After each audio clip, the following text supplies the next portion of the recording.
Good morning, class fifth. How are you? How are you all? Today is your last lesson of half yearly examination. आपका half yearly examination का ये last lesson है. ठीक है, तो आपके इसके बाद आपका कोई लेसन नहीं होगा. इसके बाद फिर रिवीजन चलेगा आपका. तो today I will teach you lesson 10 global climate change. ठीक है, तो ध्यान से सुनिए आप लोग. The temperature of the earth is increasing. हमारे पृथ्वी का जो तापमान है वो लगातार बढ़ रहा है. Our earth is becoming warmer, और जिसकी वजह से क्या होता है, हमारी पृथ्वी जो है वो धीरे धीरे गर्म होती जा रही है बिकॉज ऑफ हीट. ठीक है, गर्मी की वजह से. This is mainly due to the burning of fossil fuel. और यह सिर्फ किस वजह से होता है, वो फॉसिल फ्यूल की वजह से. फॉसिल फ्यूल्स हमारा जो जीवाश्म से जो ईंधन बनता है. ठीक है, होता क्या है ना, लगातार जैसे हमारे प्लांट्स जो होते हैं गिरते हैं. ठीक है, मतलब डेथ हो जाती है, जानवरों की डेथ होती है, हमारी भी डेथ होती है, सबकी जो होती है एक बार वो कंकाल में तब्दील हो जाते हैं. ज़मीन के अंदर लगातार नीचे रहने से फिर क्या होता है कि वो एक ऐसा ईंधन के रूप में डेवलप हो जाता है जिससे हमें पेट्रोल, डीजल, अन्य तरह के फॉसिल्स फ्यूल मिलते हैं. ठीक है, जिन्हें हम जीवाश्म ईंधन बोलते हैं. डिफॉरेस्टेशन का मतलब होता है जंगल की अंधाधुंध कटाई from vehicle and human activities. और ये होता है हमारी गाड़ियों से निकलने वाला जो धुएं की वजह से, और ह्यूमन एक्टिविटीज़. ठीक है, कुछ मानव के जो क्रियाकलाप होते हैं जो मतलब इतने भद्दे हैं और इतने ज़्यादा नुकसानदायक होते हैं, जिसकी वजह से क्या होता है, this process is known as global warming. ठीक है, तो हमारा पूरा वैश्विक जो होता है, हमारा पूरा जो विश्व होता है, उसमें तापमान की वृद्धि हो जाती है. उसी को कहते हैं global warming. It can cause melting of glaciers, जिसकी वजह से क्या होता है कि हमारा जो बड़े से बड़ा जो ग्लेशियर्स होता है, मैंने आपको पहले पिछली लास्ट लेसन में पढ़ा चुका हूँ. ठीक है, ग्लेशियर्स मतलब बर्फ़ का बड़ा जो टुकड़ा होता है वो क्या होता है, पिघलने लगता है. मेल्ट मतलब पिघलना. And submergence of several islands, जिसकी वजह से क्या होता है कि अगर बड़ा से बड़ा जो ग्लेशियर्स पिघलने लगता है तो हमारे आसपास की जो द्वीप होते हैं ना, वो क्या होते हैं, पूरी तरह डूबने लग जाते हैं. ठीक है, और इसी तरह से कोस्टल कंट्रीज़ और समुद्र तट पर रहने वाली जो देश होते हैं वो भी क्या होते हैं, डूब जाते हैं. अभी हाल ही की न्यूज़ में आपने सुना होगा, अगर आप देखते होगे न्यूज़, हमारा जो इंडियन जो आइलैंड है सॉरी इंडियन आइलैंड मालदीव, जो केरल के पास है, केरल से लगभग 650 किलोमीटर दूर पे है. ठीक है, वहाँ पे तमाम ढेर सारे छोटे छोटे आइलैंड्स हैं, वो क्या हैं, डूब रहे हैं. ठीक है, पानी का लेवल बढ़ रहा है, जिसकी वजह से ज़्यादातर उनके अस्तित्व पे खतरा आ गया है. और हमारी मॉडर्न लाइफ, जैसे यहाँ पे गाड़ियों का यूज करना, एसी यूज करना, फैक्ट्रीज़ का लगातार यूज करना, ये पॉल्यूशन से बढ़ जाता है और हमारा ग्लोबल वार्मिंग स्टार्ट हो जाता है. ठीक है, burning of fossils fuel such as coal. कभी कभी जीवाश्म ईंधन को हम जब जलाते हैं, जैसे कोयला हो गया, पेट्रोल हो गया, गैस रिलीज होती है. ठीक है, कार्बन डाइऑक्साइड निकलती है गाड़ियों से, तो उसकी वजह से क्या होता है, ये हमारा जो हमारा जो क्लाइमेट है, ठीक है, वो क्या करता है, इसको ऑब्जॉर्व कर लेता है. ठीक है, ऑब्जॉर्व का मतलब अवशोषित कर लेता है. As a result of more of sun heat gets trapped inside. और परिणाम स्वरूप क्या होता है, जो सन का जो रेज़ होता है वो कहाँ पे फंस के रह जाती है, इसी एटमॉस्फेयर में, इसी वातावरण में, इसी वायुमंडल में वो फंस के रह जाती है. ठीक है, और जिससे फिर क्या होता है, जलवायु गर्म हो जाती है. It causes temperature increase resulting in global warming. और परिणाम स्वरूप क्या होता है, टेम्परेचर बढ़ने से पूरा वैश्विक स्तर पे क्या होता है, वो जो तापमान में वृद्धि हो जाती है. ठीक है, क्लाइमेट विल बी अफेक्टेड, और पूरी तरह से जलवायु क्या होता है, प्रभावित हो जाता है. Some places will have a heavier rainfall. कुछ जगहों पे बहुत ज़्यादा बारिश होती है ना. अभी जैसे आप न्यूज़ देखते हो कि बहुत जगह बारिश हुई है. कल भी बारिश हुई थी, है ना, बादल के गरज के साथ. तो ये क्या होता है, हमारा जो टेम्परेचर जो होता है ना, वो बहुत ज़्यादा डिफरेंस होने की वजह से होता है. More snow in the some places. और कुछ जगहों पे क्या होता है, बर्फ़बारी होती है. ठीक है, आप देखोगे अभी लद्दाख में और या फिर हिमाचल प्रदेश में, वहाँ पे बर्फ़ गिर रही है. ये इधर बिहार में, एमपी में बारिश हो रही है इतनी ज़्यादा कि बाढ़ आ जा रही है. ठीक है, लॉन्ग पीरियड्स ऑफ ड्राट्स. और किसी स्थान पे क्या होता है, सूखा पड़ जाता है. ठीक है, मोर स्टॉर्म मतलब और ज़्यादा तूफ़ान आते हैं. Even the UNO is worried. ये यूएनओ क्या है, यूनाइटेड नेशन ऑर्गेनाइजेशन. ठीक है, वो भी क्या है, चिंतित हो गया है इसको लेकर के। तो वो क्या, ये अर्थ समिट, ठीक है, एक पृथ्वी सम्मेलन वो करते हैं जिसमें डिस्कस की जाती है ग्लोबल वार्मिंग के बारे में, ठीक है। Glaciers will be melt causing rise of water, और ग्लेशियर्स के ये जो बर्फ़ में पिघलने की वजह से क्या होता है, पानी का जो लेवल होता है समुद्र में बढ़ जाता है। एंड सबमर्जिंग ऑफ आइलैंड, कहते हैं ना कि समुद्र से एक गिलास पानी निकाल तो कोई फ़र्क नहीं पड़ता, लेकिन जब क्या होता है कि ग्लेशियर्स मेल्ट करता है ना तो उसमें फ़र्क आ जाता है, उसका समुद्र का लेवल भी क्या होता है, पानी का बढ़ जाता है, और पूरा का पूरा जो द्वीप होता है आसपास का वो क्या कर देता है, फिर डुबो देता है सभी को, ठीक है, यहाँ तक कि कोस्टल एरियाज़ को, ठीक है, जिसमें से हमारा मालदीव अभी खतरे में है, और आने वाले सालों में हमारी मुंबई भी खतरे में पड़ जाएगी, ठीक है।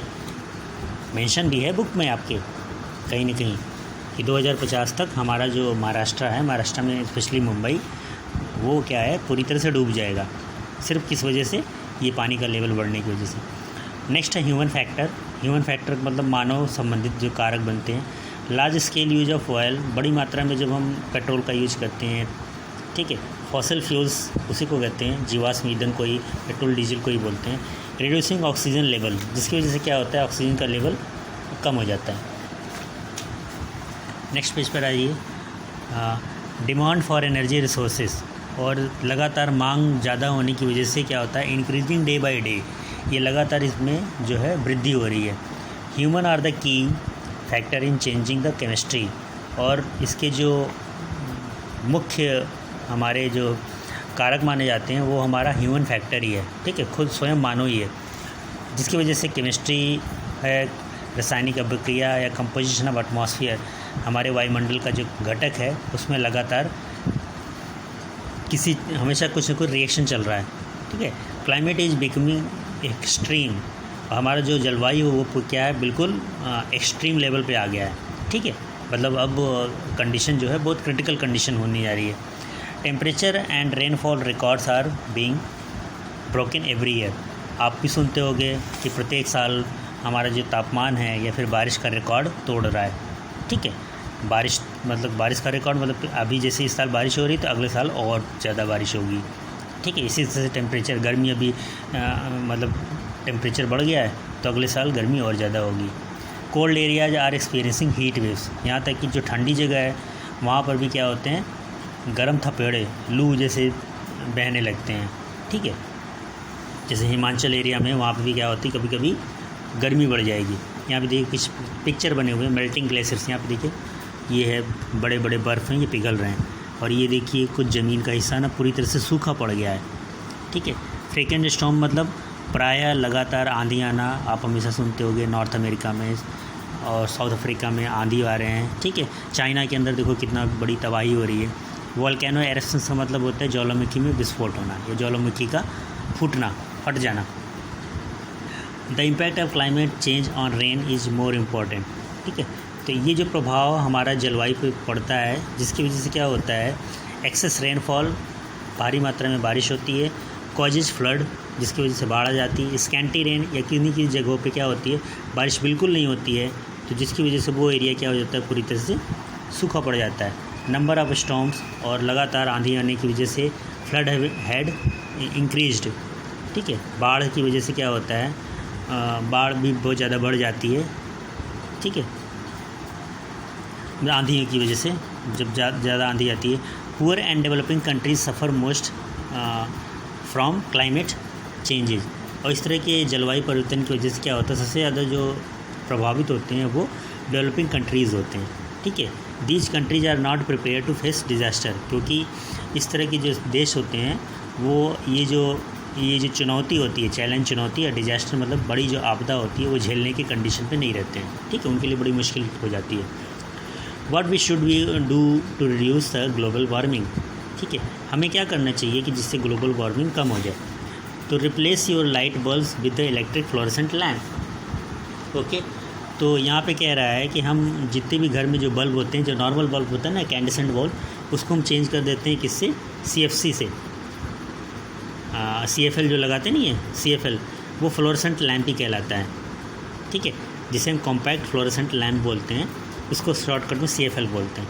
अब तो LED आ गया, LED लोग लगाते हैं, तो इससे क्या होता है, हमारा जो कंजम्पशन होता है वो कम पड़ जाता है। ठीक है, 75% less electricity than the ordinary bulb.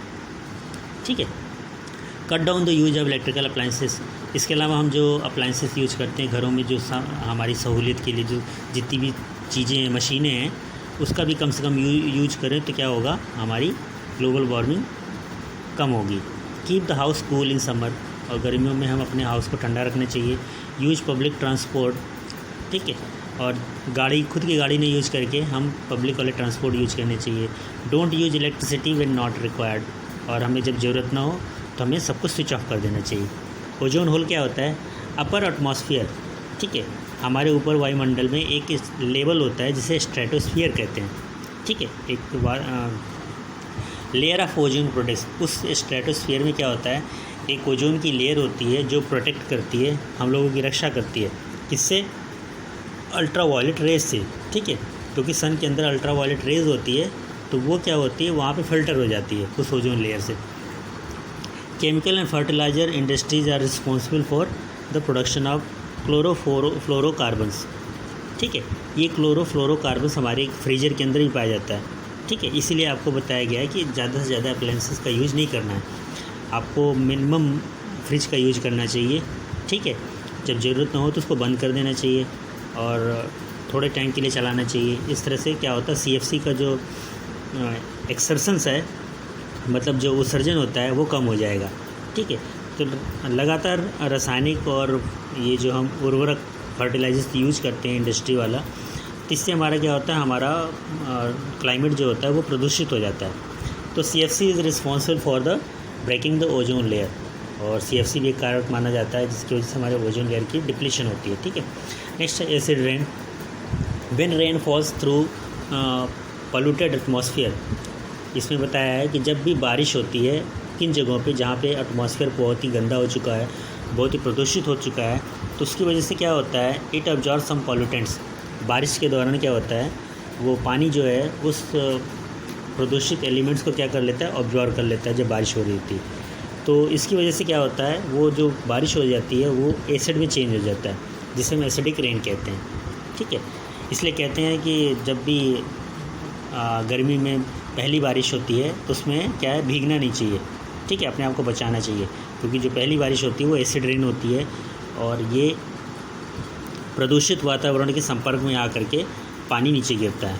ठीक है, और इसके एसिड रेन्स के हार्मफुल क्या होते हैं, हानिकारक क्यों होता है, ये जंगल तबाह कर देती है। ठीक है, फर्टिलिटी ऑफ सॉयल, और जो ज़मीन की उर्वरता को भी ख़त्म कर देती है। डैमेजेस द बिल्डिंग को नुकसान पहुंचाती है। ठीक है, it stop the growth of the plant, और प्लांट की जो ग्रोथ होती है वो भी ख़त्म हो जाती है। ठीक है, लास्ट पेज यहाँ पर आ जाइए।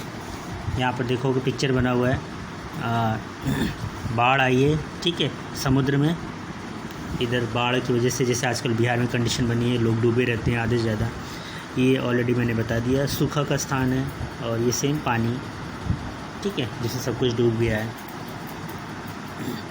Conservation of earth and it's environment is essential today. ठीक है, एसेंशियल का मतलब महत्वपूर्ण होता है आज के लिए। वातावरण को हम अपने पृथ्वी को क्या करें, संरक्षित करें। ठीक है, सिंपल मेजर्स आर, किस तरह से संरक्षित कर सकते हैं, एनर्जी को हमें सेविंग करना चाहिए, पानी बचाना चाहिए, cut the use of car, गाड़ी का कम उपयोग करना चाहिए, reduce, reuse and recycle. Reduce मतलब कम करो, रीयूज करो किसी चीज़ का, दोबारा बार बार यूज करो। रिसाइकिल मतलब क्या, हम बार बार उसको रिसाइकिल करें, जैसे पानी को रिसाइकिल कर सकते हैं। ठीक है, that is the golden word for conservation of nature. इस तरह से हम प्रकृति की सुरक्षा कर सकते हैं। टू प्लांट मोर ट्रीज़, ज़्यादा से ज़्यादा पेड़ लगाएं, पौधे लगाएं। ठीक है, ग्लेशियर्स मैंने आपको बता दिया, आइस होता है। डिप्लीशन का मतलब होता है रिड्यूस करना। हमने क्या क्या पढ़ा, हमने पढ़ा human activities have change the environment.